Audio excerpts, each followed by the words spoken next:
Yes, so I'm in Belgium right now, in Brussels, on a one-night trip for 2 days. I had vacation, so I had a few days off. So I was like, you know what, why not go to Brussels? And here we are, beautiful city of Brussels. It's absolutely magnificent. I've made so many videos here that I will show you. So many facts, so many interesting stuff to talk about. This is going to be a very interesting video. So.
Yeah, so the first place that we went to was Grand Place.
It has a fantastic story behind it, and the story is as fantastic as the place itself. It's absolutely beautiful.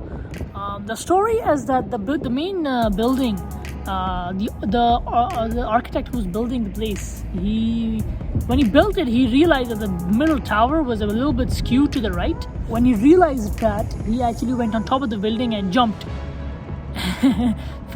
I don't know, because he created an absolutely beauty, but he still jumped. And the place where he jumped is they've marked it with a star, so to remember him or something like that. And I think this is a myth, but I will believe it because it is a far more interesting story than the architect built it himself, and it's far more interesting. So that's basically the story behind it. It's a pretty interesting story.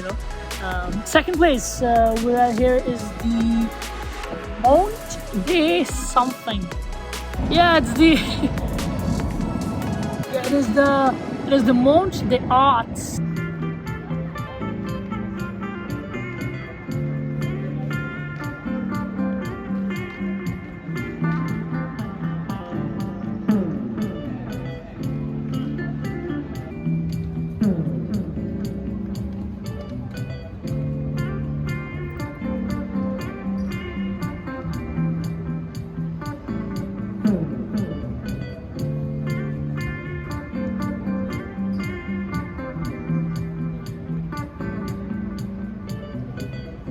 This is basically an area of the city which is way above which is basically above the entire city.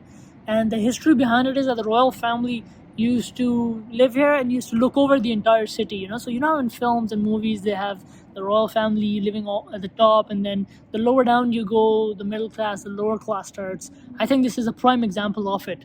So from here you can see the entire city, and you'll see in the videos that you can see basically the entire city. It's beautiful.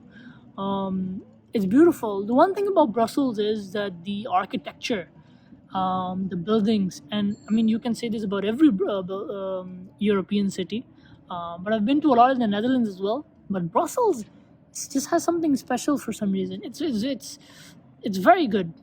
It's very good. Magnificent. Yeah. So now I am here, but I will now start walking to. I basically want to go even further up top, and I don't know if I can. I want to catch the sunset at the top, so see you there. Yeah, no, so the place we went to was like the place I was at is probably the highest point at this point. You do go above, but there's no like sightseeing point, so that's basically the top. Other than that, there's one other place that I wanted to visit. It's called the Palace Polar, but it's under construction, so it's under construction and it's not really that, you know, aesthetic. So we're gonna skip that. We're gonna go back to our bike. We're gonna get on the bike and then we're gonna see what's next. Another interesting thing, look at how empty this place is. It's completely empty, and I think it's because of COVID rules that after, because I think it's like, yeah, it's 9 p.m. right now, and I think after 9 everyone go back home, you know. All right, so this is day 2. Last night, it's day 2. I'm gonna go and get breakfast now, and by the way, last night it ended on a very, very sweet note. Check this out.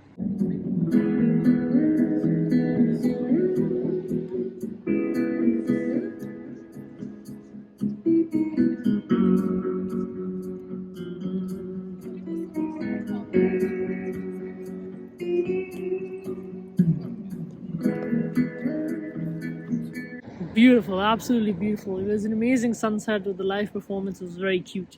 Anyways, now we're gonna go get some breakfast, and then we're gonna head on to the EU Parliament for a tour or something. So I'm not sure how much I can show you in there, but let's get breakfast first, and then we'll see what we can do. So we're done with breakfast. Had some cappuccino. Now I'm right in front of the EU Parliament. I'm a bit early, so I'm just gonna wait for my time, and then I'm gonna go in. Hopefully that's good. But look at this. It's a pretty nice view, you know. But anyways, yes, a few facts about Belgium. Yeah, so basically, Belgium, a very small country in the middle of Netherlands and Germany and France, I think, if my geography is right. One of the places which has the EU Parliament. 3 other places have it. The other 2 are Luxembourg and Strasbourg, I think. The languages spoken here are German, Dutch, and French dominates it. You might encounter people who struggle speaking English, so be careful of that. Because I remember I was renting out a bike, and there was this guy who actually didn't even know how to speak English. He couldn't understand anything, so someone else had to help him out. So that is the case. Unlike the Netherlands, English is not really widely spoken here. This is sort of a cash society. And when I say a cash society, I mean in the Netherlands, if you go, you'll encounter that banks, credit cards, debit cards are accepted everywhere. Whereas in Belgium, you will encounter places where they only take cash, which might be a nuisance if you're not carrying cash with you. So be mindful of that. I've actually encountered 2 places where this has happened to me, so I had to go to a bank, make a withdrawal. So that's a big main difference between money here and in the Netherlands, because in the Netherlands it's a bit weird to have cash on you, because credit cards, debit cards, it's accepted everywhere. So I hardly have cash on me. However, the terrain is a bit The terrain is very, very, very ridiculous, because if you are cycling here, unless your leg muscles and your calves are all jacked up, you will struggle. Because if you come central and if you go up north to the parliament, or like wherever, let's say my Airbnb was a bit up north, the elevation gain was like 55 meters plus, and that you can't do that. Like a commoner can't do it, and I consider myself to be like a regular cyclist, so I'm not like one of those professional cyclists. So it was so difficult for me. I got used to it. I remember the first time I died. But the second time it was much better, and the third time was much better. And whenever I used to be like, okay, this is where I want to go, I used to check the elevation gain so that I'm mentally prepared to what to expect.